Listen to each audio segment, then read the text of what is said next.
अब से कुछ देर पहले पाकिस्तान पीपल्स पार्टी के चेयरमैन बिलावल भुट्टो जरदारी ने मीडिया से गुफ्तगू की है और इस गुफ्तगू से पहले उनकी मुलाकात रही है ऑपोजिशन रहनुमाओं से। सेनेट में सेनेटर अलामा नासिर अब्बास और इसी तरीके से कौमी असम्बली में महमूद खान अचकजई साहब से उनकी मुलाकात रही है। पाकिस्तान तहरीक इंसाफ का वफ्द था, पाकिस्तान पीपल्स पार्टी का वफ्द था और इसके बाद जो उन्होंने गुफ्तगू की है, बड़ा खुलकर पाकिस्तान पीपल्स पार्टी का मौक़िफ़ सामने रखा है कि वो आवाम की राय के साथ खड़ी हैं। जिन सूबों में करारदादें आई हैं वहाँ सूबों के मामले पर बढ़ना चाहिए, मगर वो सिंध में अपने सूबे की असम्बली की राय के साथ खड़े हैं। इस बात का बार बार शिकवा किया, ख़ास तौर पर आज़ाद कश्मीर के इंतखाब को लेकर कि जो मौजूदा हुकूमत है जिसके वो इत्तेहादी हैं उनके साथ उनका रवैया अच्छा नहीं रहा। उन्होंने बार बार ये सवाल सामने रखा कि क्या इत्तेहादियों के साथ ऐसा सलूक किया जाता है।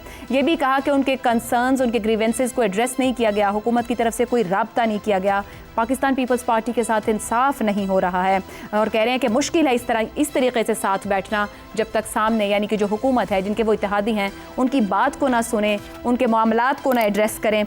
मगर वहीं उन्होंने अप्रिशिएट किया है सुप्रीम कोर्ट के फैसले को और हुकूमत को पहले ये सब कर लेना था।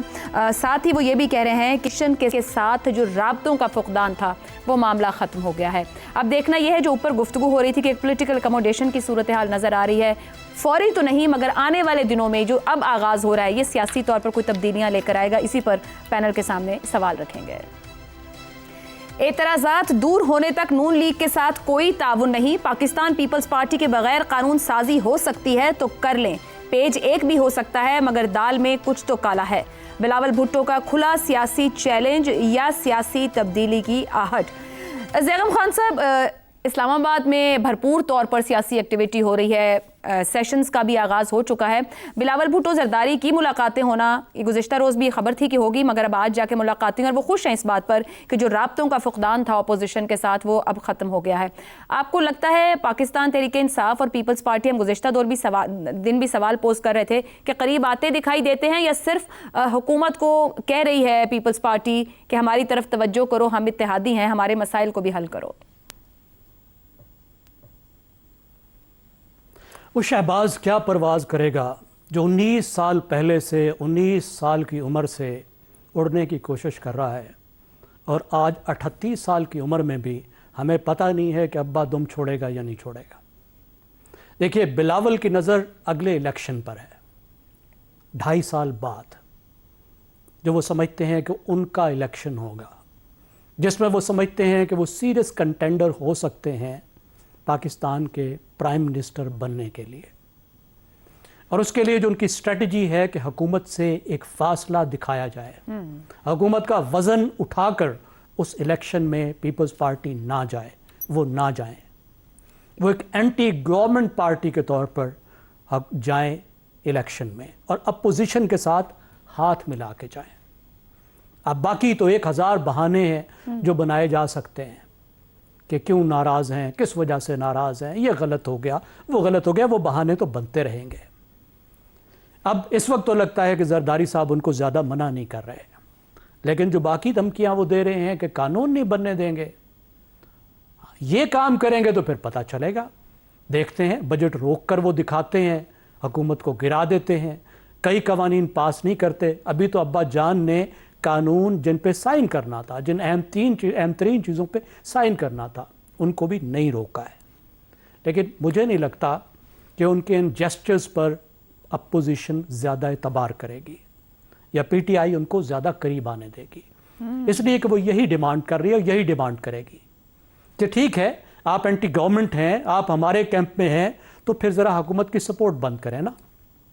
हुकूमत तो इन्हीं की सपोर्ट की वजह से कायम है, तो हुकूमत की सपोर्ट आप छोड़ दें तो वो तो सवाल ही पैदा नहीं होता कि पीपल्स पार्टी आज खुद ठीक हुकूमत की सपोर्ट छोड़ देगी, इस सेटअप से निकल जाएगी जिसकी वो बेनिफिशियरी है। ठीक हो गया, ठीक। इसलिए मुझे नहीं लगता कि ये चीज़ को बहुत कामयाब होगी, इसकी वजह से उन्हें पंजाब में कोई मकबूलियत मिलेगी या वो अभी इतनी जल्दी में पीपल्स पार्टी का सही चेहरा बनेंगे। पीपल्स पार्टी का चेहरा अगले इलेक्शन तक जरदारी साहब ही रहेंगे। क्या बात है। रज़ा रूमी साहब, कानून साजियाँ तो कुछ रुकी भी हुई हैं, जो इस वक्त हुकूमत में मुस्लिम लीग नून और पीपल्स पार्टी के जिस तरह का आपस में रिलेशनशिप चल रहा है उसमें कानून साजियाँ रुकी हुई हैं और बिलावल भुट्टो आज की गुफ्तगू में चैलेंज भी कर रहे हैं हुकूमत को। तो क्या ये लहजा मुस्तकबिल की किसी नई सियासी सफ़बंदी का पेश खैमा है या सिर्फ उतनी देर का है जितनी देर तक उनकी कोई बात सुनी नहीं जा रही, यानी कि कुछ लेन देन तक का ही मामला है? नहीं, ये लेन देन से आगे अब ये सर्वाइवल का मामला है आयशा, हमने पहले भी इस पर बात की है।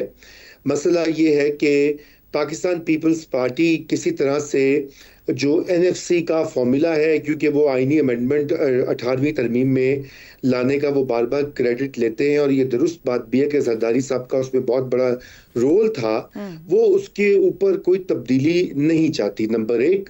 और दूसरी बात यह है कि जो नए एडमिनिस्ट्रेटिव यूनिट्स की बात की जा रही है, जिसमें कि कराची और अर्बन सिंध के जो एरियाज हैं उनका एक अलग यूनिट बनने की तजवीज़ है, वो पाकिस्तान पीपल्स पार्टी की सियासत के लिए और उनका जो होल्ड है सिंध में, उनका जो सिक्का चलता है, वो उसके लिए एक बहुत बड़ा खतरा है। और अगर वो ये बात मान लेते हैं तो फिर उनकी सियासत को मेरे ख्याल से तो उनको खैरबादी करना पड़ेगा, क्योंकि सिंधी जो नेशनलिस्ट हैं वो पाकिस्तान पीपल्स पार्टी को ब्लेम करेंगे कि उन्होंने सिंध का सौदा कर दिया वगैरह वगैरह, और वो आगे आ जाएंगे और पीपल्स पार्टी जो है वो एक फोर्स नहीं रहेगी। इसलिए ये इस वक्त एक बहुत बड़ी स्ट्रगल चल रही है, और यही बिलावल साहब की जो बातें हैं, जो उन्होंने कही, बयानात भी दिए हैं, ऑपोजिशन से मिलने का भी जो तरीका है, ये भी एक तरह से इसी चीज की तरफ निशानदही क्या आप समझ रहे हैं कि पीपल्स पार्टी को ऑपोजिशन बेंचेस पर आप आने वाले दिनों में जाता, आने वाले हफ्तों में जाता देखेंगे? देखिए पाकिस्तान पीपल्स पार्टी के अंदर भी तो दो मुख्तलिफ आरा है ना। जो डोमिनेंट है फैसला साजी, वो तो जरदारी साहब के हाथ में है, और यकीनन वो नहीं, मैं देखता कि वो इस बात पे आसानी से मानेंगे। लेकिन ये कि पाकिस्तान पीपल्स पार्टी ने अगर सरवाइव करना है एज अ पॉलिटिकल फोर्स, तो उनको लोगों को दिखाना पड़ेगा कि हाँ, हमने लड़ाई की। जैसे आपको याद है कि कनाल्स जब का मसला हुआ था, तो वहां भी पीपीपी ने अल्टीमेटली उसकी मुखालफत कर दी थी, शुरू में खुद ही उसकी हिमायत करके एक मीटिंग में, बाद में फिर उसकी मुखालफत कर ली थी पब्लिक प्रेशर के तहत। तो आखिरी जो बात मैं इसमें ऐड करना चाहता हूं वो कुछ इस तरह से है कि आयशा, ये अब मामला जो है ये एक पाकिस्तान मुस्लिम लीग नून जो है वो तो कॉम्प्रोमाइज कर लेगी, सूबे हो, यूनिट्स हो, एनएफसी हो, पीपल्स पार्टी के साथ प्रॉब्लम है।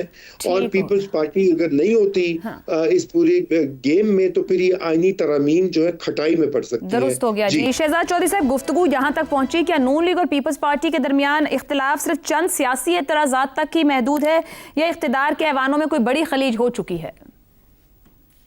नहीं, गल वध गई, मुख्तारिया गल वध गई। अच्छा, अब ये और ये जो है ना, बिलावल भुट्टो जुजियात में फंसे हुए हैं। आजाद कश्मीर का इलेक्शन अब थिंग ऑफ द पास्ट, मामलात कहां से कहां चले गए। ये जो खौफ है ना, जो कि आपको बारहा नजर आता है कि सिंधी नेशनलिस्ट, कमाल है, हमें बलोच नेशनलिस्ट का खौफ नहीं है, हमें खैबर पख्तूनख्वा के नेशनलिस्ट का खौफ नहीं है, पख्तून नेशनलिस्ट का। पंजाब में कोई नेशनलिस्ट नहीं एग्जिस्ट करता, लेकिन सिंधी नेशनलिस्ट पाकिस्तान के। लेकिन ये बात सही है,